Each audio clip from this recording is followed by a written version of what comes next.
Programa patrocinado por Betano.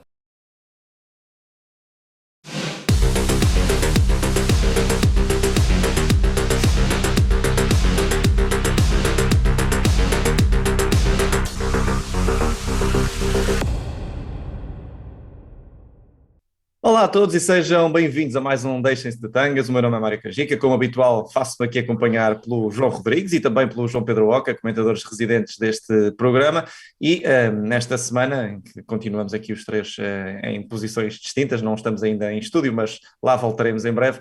Mas lá está, fruto também das contingências habituais, estaremos também aqui prontos para vos fazer a análise e também a antevisão dos jogos que aí vêm. É um final de ano recheado, nomeadamente de clássicos e de jogos de facto interessantes, e podemos desde já passar para a análise do primeiro clássico que já decorreu aqui nesta fase final de 2021, Futebol Clube do Porto Benfica para a Taça de Portugal, e o Futebol Clube do Porto venceu com toda a clareza 3-0, uma entrada derrompante dos Dragões que acabou por, no fundo, aniquilar qualquer esperança que a equipa encarnada tivesse de discutir esta eliminatória.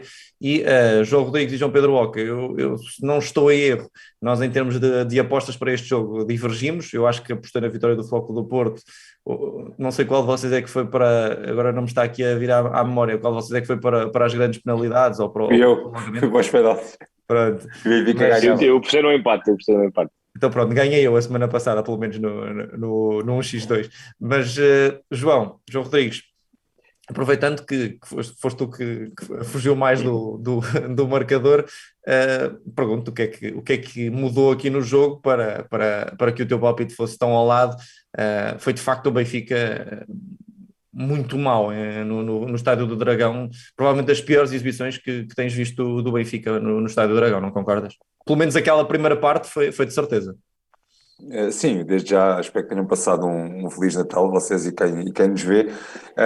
Sim, Eu esqueço-me concordo. sempre, desculpa, eu esqueço-me sempre de desejar bom Natal às pessoas, mas fica Agora entregue só, o agora bom só para o Natal. ano. Agora é só para o ano, Agora. exatamente. Sim, é assim, para os adeptos do Benfica, infelizmente, acho que são várias as más exibições do Benfica no Dragão para contar já nos últimos largos anos. Mas eu só mesmo assim, pensando assim muito rapidamente, só mesmo naquele mítico 5-0 de 2010, eu me lembro de algo tão mau. E mesmo assim este jogo tem particularidades que ainda o tornam pior para o Benfica, que é o facto do Porto ter jogado com 10 durante toda a segunda parte. Quer dizer, acho que o resultado peca por escasso, sinceramente. Acho que o Porto merecia ter vencido por mais, como tantas vezes acontece entre Porto e Benfica, tanto no Dragão como na Luz, mas mais no Dragão, o Porto entrou com tudo e o Benfica entrou sem nada, entrou com nada, e acho que isso acabou por fazer toda a diferença.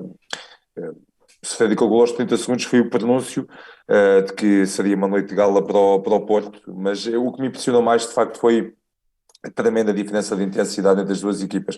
Já sabemos por norma o Porto, ainda mais com Sérgio Conceição, ainda para mais, por maioria de razão, no grande clássico contra o Benfica, contra o eterno rival, é uma equipa que se transcende completamente, mas quer dizer, o Benfica não cumpriu os serviços mínimos, foi completamente engolido pelo Porto. Tal como se tinha verificado no Benfica Sporting, o meio-campo do Benfica foi completamente engolido, neste caso pela chamada Casa das Máquinas do Porto, com destaque a meu ver para Vitinha, que fez um jogo absolutamente superlativo, quer dizer, provavelmente fez o jogo da sua carreira até agora, fez um jogo absolutamente monstruoso, mas fui ver um Benfica sem chama, sem intensidade, engolido pelo Porto, que aplicou a receita do costume, pressão muito alta, e o Benfica viu-se completamente desesperado com isso, pelas bolas constantes. Vimos o Benfica a ser o 0-0 em bolas bombeadas para Rafa, por exemplo, quer dizer, não prima propriamente pela altura. Não sei, neste caso, porque Jorge Jesus barra João de Deus, acho que poderia ter havido uma aposta em Adem Chuk, por exemplo, que é um jogador que poderia, pelo menos no jogo aéreo, consegue ter mais poder, portanto o Benfica acabou por não ter mínimo poder de fogo na frente. Darwin chegou a ser penoso ver Darwin completamente entregue a si próprio na frente, enquanto isso o Porto esteve esmagador no meio campo, esteve esmagador na frente, e a Evanilson fez provavelmente também o melhor jogo deste ano no Porto, independentemente da expulsão, um autêntico quebra-cabeças para a defesa do Benfica. A linha 3 não conseguiu minimamente dar conta do avançado brasileiro, e com um 0 daquela forma quase insólita, num lançamento de linha lateral, com o 2-0, com um grande erro individual de Elton Leite ligado a esse gol, uma execução fantástica de Vitinha, e depois com o 3-0, quer dizer, o Porto Fez mesmo lembrar, nesse caso, o 5-0 de 2010, na altura o Porto também chegou à maior a ganhar por 3-0, e era mesmo aquela sensação, como diz o povo, que cada tiro, cada melro. E a verdade é que o Benfica, com o intervalo, tinha estado a perder por 5, 6 golos, sem a menor dúvida. Quer dizer, o Porto, cada vez que ia lá em profundidade, era um ai Jesus, literalmente, para o Benfica, e o último lance da primeira parte é paradigmático, dizem que, já não recordo, penso que foi Luís Dias, outro jogador, para não variar, que fez uma grande partida, passou Elton Leite, que só por milagre não deu gol. Depois, na segunda parte, quando se esperava um assomo do Benfica a jogar com mais um, quer dizer, foi futebol do mais previsível que pode haver. E eu não sei até quanto isso não irritou ainda mais os adeptos do Benfica. O Benfica entrou muito mal, mas depois quando tu vês que há 45 minutos, não digo para dar a volta, mas para deixar uma outra imagem, e o Benfica praticamente não teve oportunidades de gol. O Benfica, quer dizer, o Benfica, olhamos, teve os 2 golos anulados, não teve oportunidades de gol, teve alguns cabeceamentos infrutíferos, e na segunda parte, quer dizer, era Cebolinha, normalmente até conseguia ganhar no 1-1, ia à linha, ou vinha para dentro, e depois cruzamentos bombeados, e o Benfica não conseguia criar perigo nenhum, ao invés do Porto, com Vitinha, com Luís Dias, com profundidade, com a fantasia de Luís Dias no 1-1, com passos bem medidos de Vitinha, lançava o pânico, quer dizer, mandou a bola ao poste, vários lances. Olha, os jogadores do Benfica estavam completamente descontrolados. Ninguém do Benfica soube lidar com este jogo, e acho que vamos falar disso já a seguir. O pré-jogo, já tínhamos avisado, o Benfica estava a ser tudo menos o correto. Portanto, eu acho que esta semana que passou foi uma autêntica tragédia para o Benfica, sob todos os pontos de vista, mas mérito para quem o merece. O Porto fez um grande jogo e prova que é uma equipa que está em grande forma e que tem vários jogadores num momento fantástico. E agora também deu palco aqui ao João Pedro Oca para não roubar a cena toda. Há muito para falar. Antes de avançarmos para o extra futebol, para a parte que também que antecedeu o clássico, que efetivamente acaba por marcar também este jogo. João Pedro, seja bem-vindo. Vou-te colocar aqui também em perspectiva uma frase também deixada aqui pelo João Rodrigues, que me parece interessante para analisarmos. Ele diz que o Futebol Clube do Porto dominou em toda a linha, ou seja, teve mais meio campo, teve mais ataque, foi melhor defensivamente, mas também por aí se percebe que houve aqui, para além da questão da incapacidade do Benfica de ganhar, mas também em termos estratégicos a coisa não funcionou, porque, como sabemos, Jorge Jesus, João Deus, enfim, quem quer que esteja na decisão de todas das questões, que foi Jorge Jesus naturalmente, mas o Benfica reforça este jogo com Tarapte no meio campo e mesmo assim não consegue nem ganhar o meio campo, e depois no ataque Darwin e Rafa sem uma referência na grande área também não conseguem aparecer. Portanto, mesmo em termos estratégicos, este Benfica não conseguiu superar o Futebol Clube do Porto. Sim, olá a todos, espero que tenham passado também um ótimo Natal. Sim, é verdade que o Benfica, aliás, nós já tínhamos feito aqui a previsão de que o Benfica iria ser a equipa que iria alterar a sua estratégia habitual, é verdade, e acabou mesmo por fazê-lo, ou seja, colocando o Tarapte no meio campo, era previsível, e portanto se era previsível para nós enquanto espectadores, enquanto comentadores, enquanto amantes do futebol, eu acho que para Sérgio Conceição também acabava por ser um bocadinho previsível, porque ele já sabia certamente que Jorge Jesus iria ter um coelho na cartola, digamos assim, acabou por não ser de facto uma opção acertada, mas já se esperava que o Benfica fosse reforçar o meio campo, também pelo exemplo que tinha do jogo com o Sporting, em que o perdeu completamente para os jogadores do Sporting, e no jogo com o Futebol Clube do Porto voltou a perdê-los para os jogadores do Futebol Clube do Porto. Portanto, acabou por ser também uma opção pouco acertada da parte de Jorge Jesus, colocar o Tarapte ali. Teve um bocadinho de influência no jogo o marroquino depois do 3-0, mas depois aí obviamente já não havia muito a fazer. É difícil, muito difícil o Benfica entrar, ou qualquer equipa entrar a perder praticamente no jogo. Ou seja, com tudo aquilo que se falou durante a semana, com a preparação do jogo, jogar no Estádio do Dragão, aliás, independentemente até das questões extra-futebol, jogar no Estádio do Dragão, naquele ambiente fantástico que o Porto criou, e sofrer um gol aos 30 segundos é muito complicado. E depois ainda mais complicado fica se sofres um gol aos 7. E é assim, se a equipa já está mal, vai ficar certamente pior, vai cometer ainda mais erros e depois vai ser uma espécie de bola de neve.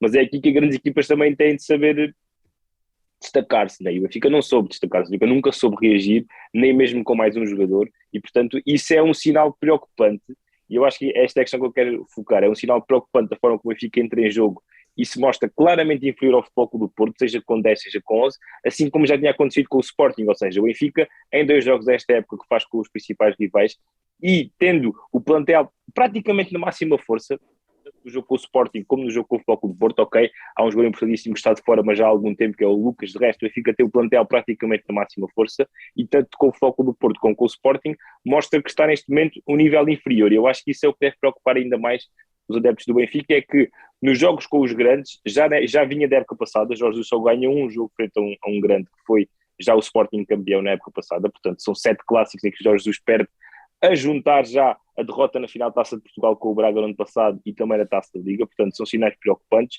e que se adensam ainda mais com o facto da equipa, nesta época, estrategicamente, taticamente, tirando as questões extra-futebol, a equipa não se conseguiu superiorizar a nenhum dos rivais. E agora com o Futebol Clube do Porto, o João disse praticamente tudo, não vale a pena estar a bater mais no ceguinho. A equipa do Benfica nunca se conseguiu encontrar, perdeu praticamente todos os duelos.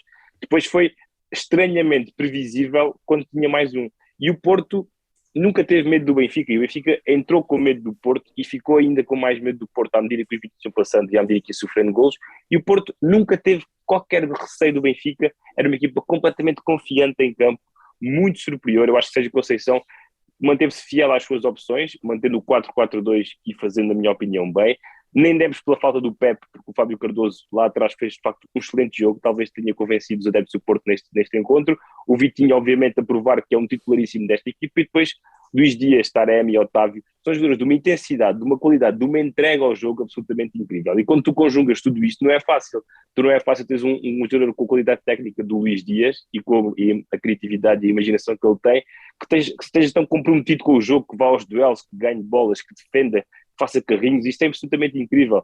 E o mesmo se aplica ao Otávio. Eu acho que o Futebol Clube do Porto, psicologicamente, fisicamente, taticamente, foi muito superior ao Benfica, e portanto é uma vitória nesse aspecto sem contestação. Portanto, voltando à ideia inicial, à tua pergunta, estrategicamente o Benfica também perdeu claramente, Jorge Jesus perdeu claramente para Sérgio Conceição, como também já tinha perdido para Ruben Amorim. João Rodrigues, olhando para individualidades e olhando desde logo para a baliza, nós falámos até durante o jogo sobre essa questão, ainda a trocarmos algumas mensagens, sobre lá está, a ideia de muitos treinadores de mudarem os guarda-redes para as taças, de fazerem essa rotação, mas o que é certo, e com todo o respeito por Elton Leite, uma coisa é ter Marquezine no banco, outra coisa é ter Elton Leite, que não tem nem de perto nem de longe a mesma experiência e provavelmente a mesma qualidade de Marquezine. Pode também aqui estar algum sinal de pouca tranquilidade para a equipa ter um guarda-redes que não está tão rotinado como o habitual titular, neste caso Vlaco Dimos na baliza. Pode também aí estar uma explicação? Assim, Elton Leite, quando recolhemos, foi titular na segunda metade da temporada passada, acho que até cumpriu claramente, fez alguns bons jogos, nunca mostrou ser um grande guarda-redes, mas mostrou ser um guarda-redes interessante e a mover um bom suplente. Mas, de facto, fez uma exibição também para esquecer no Dragão, e desde cedo, até olhando se permites, para a expressão facial dele e tudo mais, parecia também um jogador muito amedrontado, muito afetado pelo ambiente, pela envolvência do jogo. Acho que se deu completamente à pressão. Eu também não sou minimamente defensor daquela ideia quase, acho chapa gasta mesmo, que é um guarda-redes para o campeonato e outro para a taça. Quer dizer, acho que é interessante quando o guarda-redes suplente é claramente muito bom. O Porto, por exemplo, claramente pode dar-se ao luxo de fazer isso. Agora o Benfica, eu acho que olhando para cada jogo da taça, se tivermos lá está um Porto Benfica, acho que não faz sentido estar a fazer rotação na baliza. Lá com está a fazer uma grande época. Acho que é um jogador que continua a passar um pouco entre os pingos da chuva. Teve aquele problema na época passada no Benfica, em que eu na altura compreendia sinceramente ter sido relegado para o banco. Acho que se portou mal com o clube. Mas é o melhor guarda-redes do Benfica, ponto. E olhar para o Vlaco Dimos de agora e para o Vlaco Dimos quando entra no Benfica, aqui é claramente um caso em que podemos dizer que houve a evolução de um jogador no Benfica. Evoluiu muito e está feito um senhor guarda-redes. É claramente um dos melhores guarda-redes do futebol português. E está em forma e não joga. Joga Elton Leite. Acho que logo aí é arriscado. E depois Elton Leite claramente não correspondeu à chamada. No segundo gol é muito mal batido. Eu acho sinceramente que ele nem tinha que sair àquela bola, mas saindo tem que ir com tudo, mesmo não sendo pequena área, e faz uma saída a medo. Depois também acho que é lento a reagir, cai, é muito lento a reagir, e Vitinha tem, apesar de ser uma grande execução, tem ângulo aberto, vá para o gol. E mesmo no primeiro gol acho que ele não fica propriamente isento de responsabilidades. A defesa fica mal na fotografia, a bola não pode entrar ali, mas acho que Elton Leite também tem de ir com tudo e foi algo hesitante na saída. Lá está, aquele lance que eu falava há pouco, já perto do intervalo, Luís Dias passou por ele como uma autêntica mota, acho que é Luís Dias. Portanto, o Elton Leite deu uma ideia de estar muito enferrujado, muito lento, de estar nervoso. Quer dizer, isso é morte do artista no jogo contra o Porto. ainda mais do Dragão.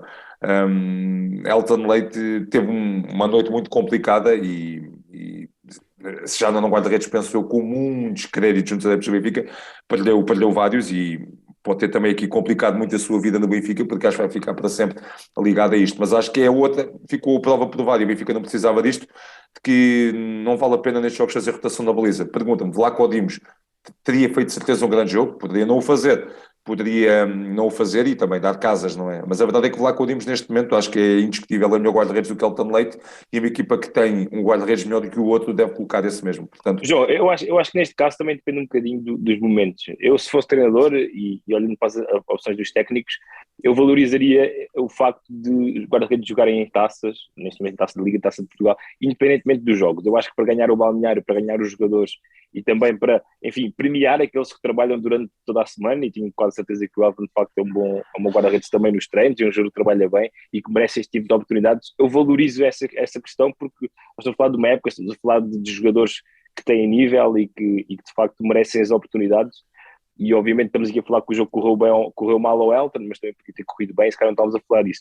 Agora, eu acho que há jogos e jogos, não é? Uma coisa é jogar um jogo da taça com o Sporting da Covilhã com todo o respeito, outra coisa é jogar contra o Futebol Clube. Eu acho que os melhores jogos têm que jogar os melhores jogadores. É assim, se tu assumes que um guarda-redes tem capacidade para estar no Benfica, tem que ter capacidade para jogar este tipo de jogos, não é? Quer dizer, um guarda-redes suplente do Benfica, quer dizer, se o Elton não consegue nem jogar contra o Futebol Clube do Porto na Taça de Portugal, neste contexto em que ele já no início da época estava preparado para jogar, que era a Taça e Taça da Liga, o que dizer então do terceiro guarda-redes do Benfica? Quer dizer, eu acho que e o que dizer então quando tiver que ser chamado a jogar, quando o Vlaco Dimos se lesionar, por exemplo, e além de que o Elton é um guarda-redes da confiança do Jorge Jesus, que no ano passado o colocou muitas vezes como titular, portanto claramente que é um guarda-redes de quem o Jorge Jesus gosta, não é?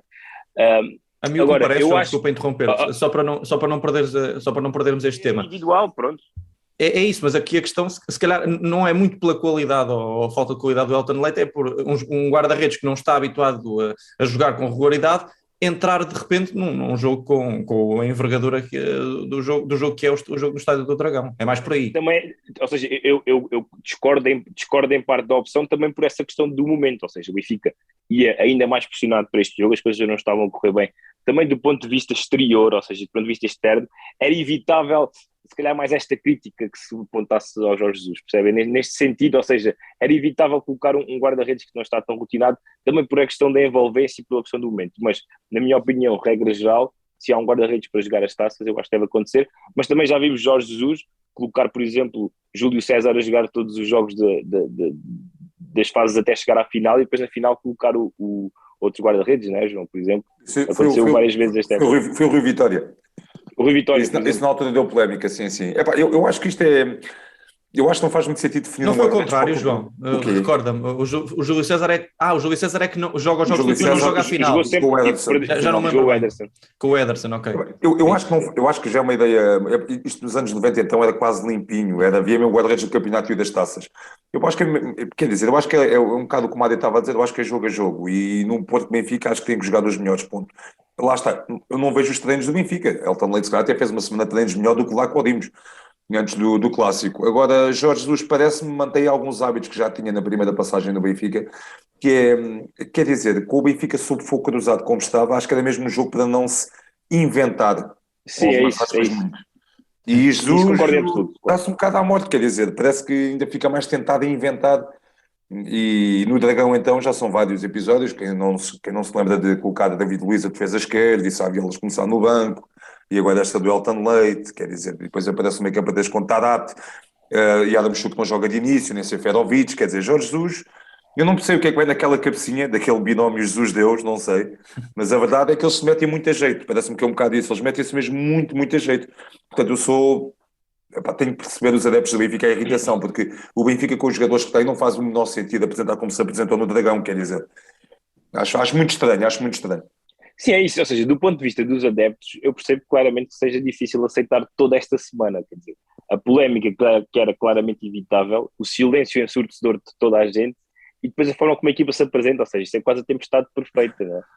E juntando todos estes ingredientes, ou seja, eu acho que os adeptos do Benfica, como o João estava a dizer, quer dizer, perder com o Futebol Clube do Porto, infelizmente para o Benfica, até tem sido natural, e os adeptos do Benfica, por exemplo, mesmo não ganhando no Dragão, já houve alturas em que saíram satisfeitos com a equipa. Eu acho que desta vez é mesmo impossível isso acontecer, porque a equipa esteve mal em todos os aspectos e, pelo menos, é o que toda a gente diz. Tu podes perder na qualidade, podes perder nos aspectos técnicos ou táticos, mas não podes perder na atitude e na intensidade. E o Benfica perdeu claramente nesse aspecto e muito por aí acaba por perder o jogo. Porque a forma como o Porto entra em campo, enfim, basta olhar para a cara dos jogadores e de outros, dos jogadores do Benfica e do Porto, basta aí olhar para as caras deles, para perceberes a diferença que existe de compromisso com o jogo e de segurança que as coisas vão correr bem do lado do Futebol do Porto. E agora temos de fazer aqui, não fazendo uma antevisão muito clara em relação ao próximo jogo, porque isso deixaremos também para o próximo programa, mas João Pedro, há aqui uma coisa que pode novamente pesar também ainda mais na balança, é que para esse jogo o Benfica não terá Otamendi, não terá Grimaldo e provavelmente, e a ver vamos, mas Darwin também pode falhar o jogo, ou seja... E vamos lá ver se há mais uns casos de Covid, não gosto de ser seja, do lado do Futebol Clube do Porto não há Evanilson, e nós hoje estamos a centrar mais no Benfica, porque do lado do Futebol Clube do Porto de facto não há muita análise, o Futebol Clube do Porto mantém-se firme, mantém-se sólido, e também por aí estarmos a analisar mais aqui os problemas da equipa do Benfica, mas do Futebol Clube do Porto não haverá Evanilson, mas certamente, provavelmente Tony Martínez acabará por entrar também na equipa, mas... Tony Martínez ou outro jogador, mas mais por aí, João Pedro, parece-te que esse jogo acaba por assumir ainda um caráter mais decisivo para Jorge Jesus. E agora a pergunta que enfim, que tem sido colocada a praticamente toda a gente, e eu não vou deixar de colocar a ti e ao João, Jorge Jesus, se não ganhar esse jogo, se perder esse jogo, pode sair do Benfica? Achas que é uma possibilidade? Sim, eu acho que Jorge Jesus continua a estar a prazo no Benfica, não é? E eu acho que é inevitável, não sou eu que o digo, é toda a gente que o diz, e os próprios jornais e as televisões têm dado eco a essa reunião que o Rui Costa terá tido com o Jorge Jesus. Eu achava impensável o Jorge Jesus não entrar já neste jogo frente ao Futebol Clube do Porto, ou seja, é um período muito especial do ano, enfim, época natalícia, dois jogos entre poucos dias, portanto eu acho que Jorge Jesus iria sempre sentar-se no banco, a não ser que houvesse uma discussão enorme entre Rui Costa e Jorge Jesus, em que ele dissesse que não estava já com capacidade para estar no Benfica, o que eu achava que de facto seria impossível, e acaba por se concretizar. Jorge Jesus vai estar mesmo no banco, mas vai estar novamente sobre o brasas, ou seja, eu acho que não há necessidade do treinador andar sempre assim, ou seja, sabemos que é uma posição delicada, sobretudo no Benfica e sobretudo com Jorge Jesus, mas andar sempre assim não dá saúde nenhuma à equipa, não dá confiança nenhuma à equipa, não dá segurança nem calma aos jogadores, mas obviamente que eu acho que depende muito da forma como o Benfica jogar, da atitude, do jogo que fizer, não tanto em relação ao resultado, mas em relação à forma como a equipa se apresentar em campo e aquilo que também Jorge Jesus vai dizer na divisão, não é? Portanto, vai ser muito importante ouvir as palavras de Jorge Jesus para ele finalmente explicar de viva voz aquilo que se tem passado, mas sim, obviamente que se o Benfica perde no Dragão, fica a 7 pontos de 2 rivais, porque o Sporting provavelmente irá ganhar ao Portimonense, já afastado de 2 taças, portanto a posição fica muito, muito complicada, mas pelos vistos a porta do Flamengo também já está fechada, ou esteve sempre fechada, na minha opinião, e portanto acaba por ser assim, Jorge Jesus pode ficar um bocadinho à deriva em tudo isto, não é? Eu acho que pode ser o maior prejudicado de toda esta novela, poderá ser o treinador do Benfica, mas por outro lado, ganhando no Dragão e calando de facto aqui os críticos, ou colocando de facto aqui um ponto final, não parágrafo, mas um ponto final em toda essa questão, e dando ainda mais pujança ao Benfica, poderá ser de facto um grande ponto de viragem. Se o Benfica ganhar no Dragão e se aproximar do Futebol Clube do Porto, poderá ser um bom ponto de viragem, mas se perder, Jorge Jesus, o Benfica, os jogadores afundam-se ainda mais no universo de problemas e as coisas ficam muito complicadas. Portanto, obviamente que depende do jogo com o Futebol Clube do Porto agora para o campeonato, mas as coisas estão... Ou seja, se as probabilidades no último jogo já eram desfavoráveis ao Benfica, ou seja, já atribuímos favoritismo ao Porto, agora ainda atribuímos mais e, portanto, será ainda mais complicado para o Benfica dar a volta. Eu acho que sem fazer uma grande visão, que Jorge Jesus vai voltar à fórmula inicial, apesar de não ter estes 3 jogadores, e certamente que o Benfica vai ter que se apresentar com uma cara diferente. Ou seja, eu acho que pior não pode ser. Pior não pode ser. E para ti, João? O que é que achas em relação ao futuro de Jorge Jesus? Ainda bem que perguntas, quando me perguntaste sobre Jesus, eu ainda queria dizer uma coisa que é, eu acho que o futuro de Jorge Jesus está muito, muito tremido, toda a gente sabe disso, e acho que dificilmente até uma vitória no Dragão vai mudar as coisas. Eu acho que Jorge Jesus, atenção, aqui nos últimos largos anos acho que é das vezes que vejo a massa adepta do Benfica mais revoltada com o treinador. Sabes que o Benfica é um clube muito de oscilação, quer dizer, também todo pensa está cá em cima como está cá em baixo. E João, desculpa interromper-te, só uma questão. Pegando nessa ideia que estás a dizer, em que nunca viste a massa adepta tão irritada, poucas vezes, ou pelo menos, lá está, poucas vezes, mas se olharmos de forma muito, muito pragmática para a situação do Benfica, o Benfica, ganhando este jogo, está na luta pelo campeonato, tem de facto esta eliminação da Taça de Portugal, mas mantém-se na Taça da Liga e está na Liga dos Campeões. Portanto, pragmaticamente, isto nem é só pelos resultados, é também por todo o envolvente, por todo este alarido que já parece existir com Jorge Jesus, não te parece? E claro, pela última temporada que não correu bem. Sim, eu acho que há aqui muita coisa que mexe, não é? Mas não é só pelos resultados em si, não é?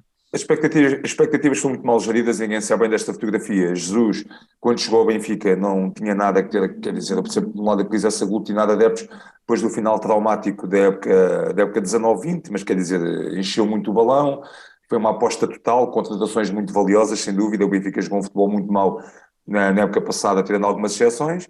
E agora para esta época, quando a época começou bem, não podemos esquecer que a época começou bem, o Benfica até passar de forma quase heroica à Liga dos Campeões. Muito bem.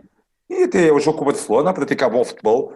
Epá, e do nada a equipa cai a pique, quer dizer, os adeptos do Benfica acho que ligam muito a estas coisas. O Benfica foi humilhado em casa contra o Sporting, foi humilhado no Dragão, isso assumiu-se a época passada, mas eu acho que tem mesmo muita influência todo este folclore em torno da novela Flamengo. Eu acho que isto foi mesmo praticamente o divórcio definitivo entre os adeptos do Benfica e Jorge Jesus. Quer dizer, nós vemos agora em qualquer jogo do Benfica, no fim do jogo, o Benfica ganha de forma concludente, diz Jorge Jesus no estádio, e é uma superior monumental. Acho que muito dificilmente as coisas vão mudar. Mas eu queria dizer uma coisa em relação a isto do folclore com o Flamengo, que é uma pessoa que eu admiro muito, foi dos melhores jogadores portugueses que eu vi, Rui Costa, mas Rui Costa, a meu ver, está a ter também grandes responsabilidades. Rui Costa, enquanto presidente do Benfica, desde cá sou da direção, mas Rui Costa é o presidente, tem que dar a cara.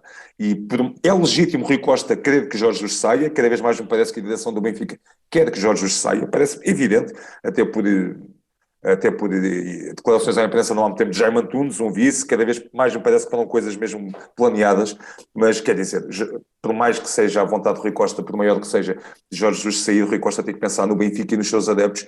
Eu acho incompreensível, inadmissível que o presidente do Benfica nem que falasse à BTV, nem que marcasse uma conferência de imprensa, nem que desse uma entrevista a um jornal da Bola, o recorde desta vida, tinha que falar sobre isto. Quer dizer, já estamos a ver hoje na imprensa, já se vê notícias à conta que Jorge Jesus está desolado pelo facto dos agentes do Flamengo terem saído, quer dizer, ninguém do Benfica vai desmentir isto. E é mais uma dúvida, quer dizer, Jorge Jesus está desolado, ou seja, Jorge Jesus queria ir para o Flamengo, os jogadores também veem isto, não venham com a conversa que os jogadores não veem jornais e tudo mais, veem sites, veem tudo, chega-lhes tudo.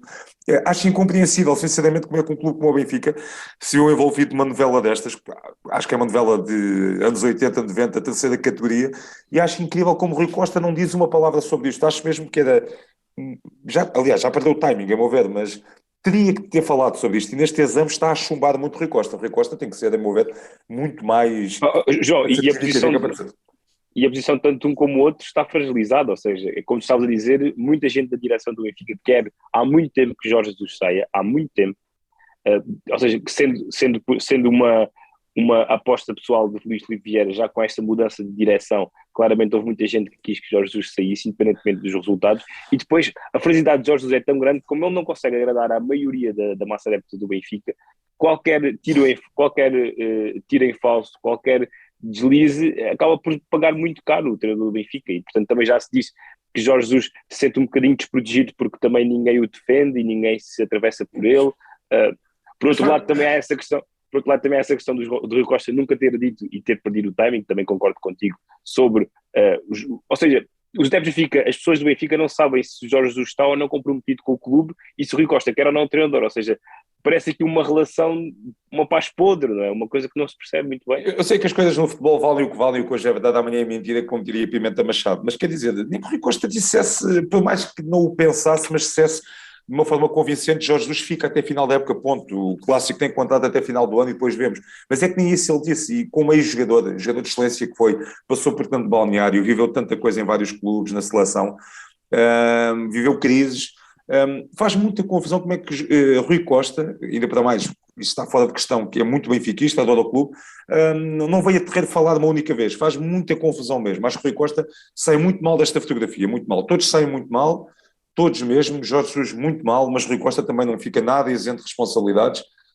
Acho que o Benfica geriu isto da pior forma possível.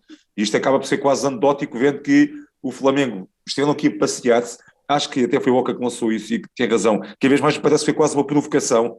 Depois foram para o camarote do Dragão. Foi Sim, eu acho que não foi só provocação, foi também manobra de distração, porque eles sabiam que não iam levar o Jorge Jesus e é bom acabar por levar o treinador português. Foi uma espécie de tudo junto, percebes? Mas saí daqui com a ideia que é verdade, quase que rebentaram com o Benfica com isto, meu. Quase que rebentaram com o Benfica. Bom, e João, quem é que vais rebentar no teu momento mau e no teu momento bom da semana?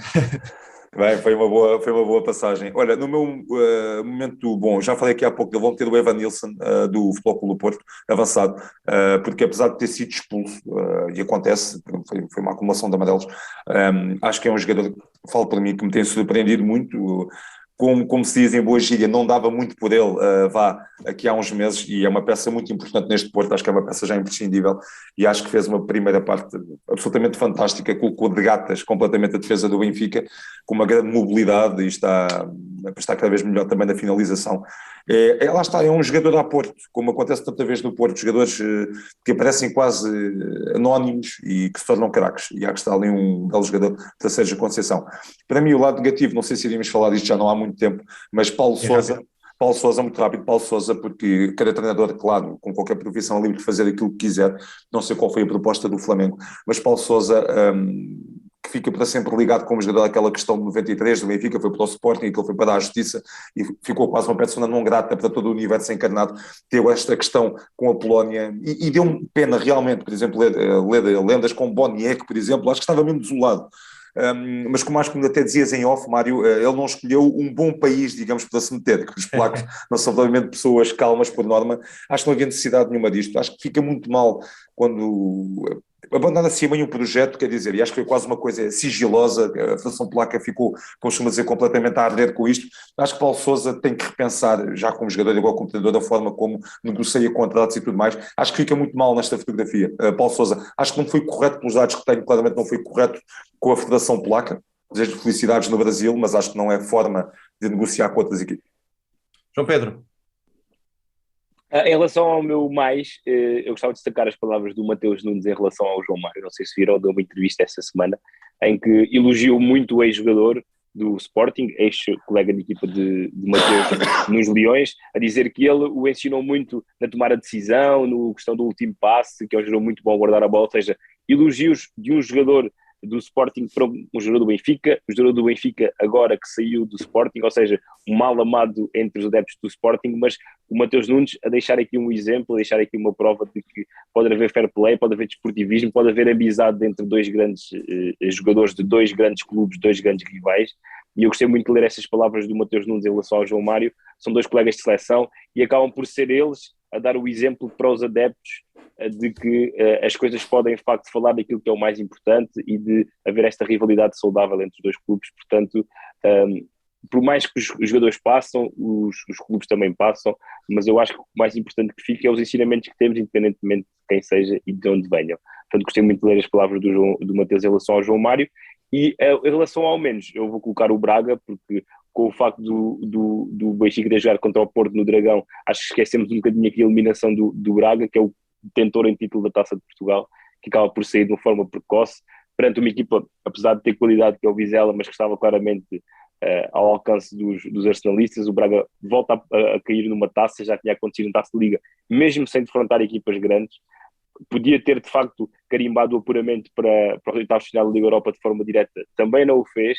No campeonato está a uma distância abismal dos três grandes, também a nível de qualidade de jogo, portanto as coisas não estão nada a correr bem para os lados do Sporting de Braga, quando se esperava que a equipa continuasse este caminho contínuo de se aproximar dos grandes e de ter ainda mais voz no futebol português, acaba por cair antes do Natal de duas taças e está em posição delicada também na Liga Europa, portanto as coisas não estão a correr bem para o Braga.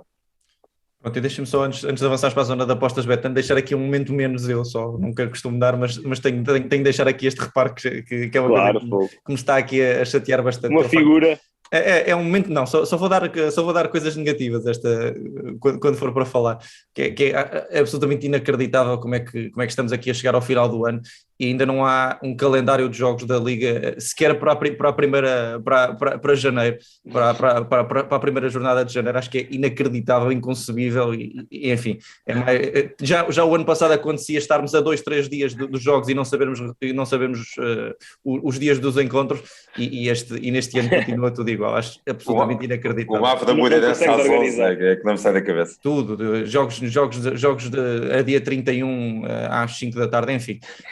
Há muita coisa aqui que... Mário, já agora, se puder dar um mais extra... Dá mais um mais extra para fechar, rápido. Um mais extra só porque disseste que íamos falar de Boxing Day e eu gostava de falar.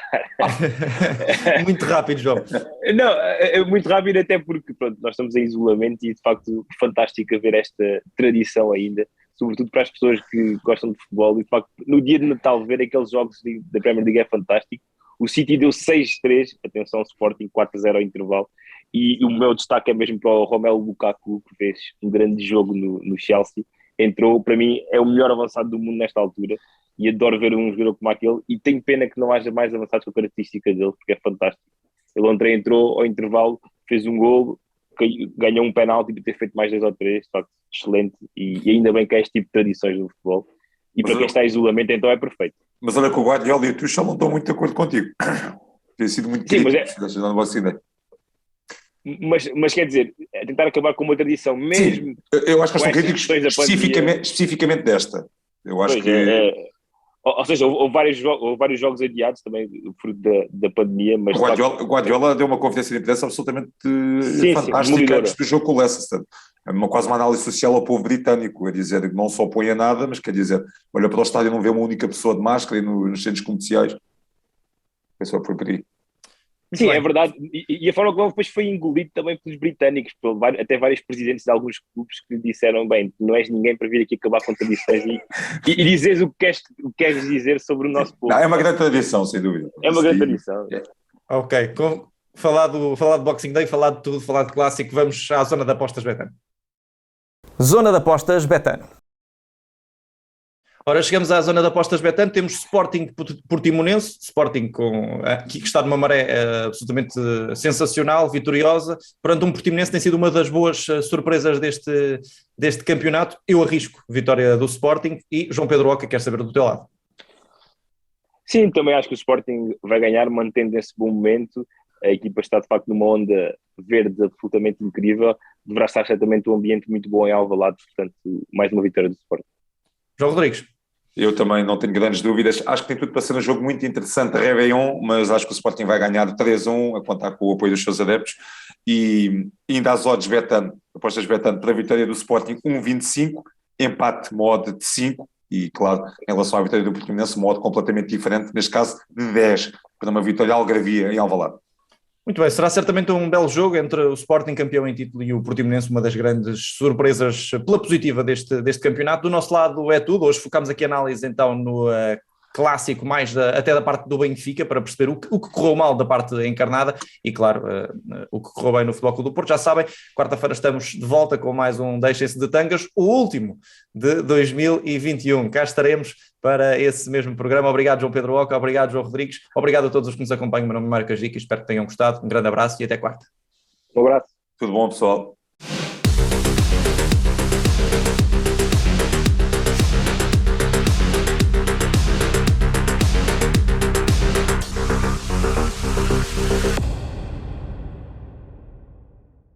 Programa patrocinado por Betano.